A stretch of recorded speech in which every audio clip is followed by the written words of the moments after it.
Hello everyone, I hope তোমরা সবাই ভালো আছো এবং আশা করছি পড়াশোনা খুবই ভালো চলছে। আজ আমি তোমাদের সঙ্গে কিছু গুরুত্বপূর্ণ টপিক বা টার্মস শেয়ার করব, যেগুলো থেকে যে কোনো এক্সামে প্রশ্ন আসতে পারে, যেমন নেট, সেট, এসএলএসটি। এই টার্মসগুলো দিয়ে দিবে বা টার্মটা দিয়ে দিবে, বলবে এটা কোন দর্শনের সাথে অ্যাসোসিয়েট। তাহলে এই টার্মগুলো আজকে আমরা জানবো। প্রথম হচ্ছে ত্রিকালাবাধিত।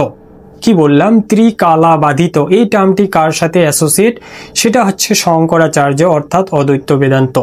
সেকেন্ড হচ্ছে অর্থক্রিয়াকারিত্ব। কি বললাম? অর্থক্রিয়াকারিত্ব। এই টার্মটি কাদের সাথে জড়িত? সেটা হচ্ছে বৌদ্ধ দর্শন। এবং উৎপাদ ব্যয় ধ্রুবযুক্ততা। উৎপাদ ব্যয় ধ্রুবযুক্ততা, এই টার্মটি যাবে ন্যায় বৈশাসিকের সাথে। এছাড়াও সত্য, অভিধেয়ত্ব ও জ্ঞেয়ত্ব। সত্য, অভিধেয়ত্ব ও জ্ঞেয়ত্ব, এই টার্মটি যাবে মীমাংসা দর্শনের সাথে। এই তথ্যগুলো বিস্তারিত জানতে চাইলে একটি আমি নোটিফিকেশন দিয়েছি Rajasthan public service commission class নামে, সেইখানে তোমরা যুক্ত হতে পারো। সেই ক্লাসে আমি ইন ডিটেলসে এই তথ্যগুলো নিয়ে আলোচনা করব।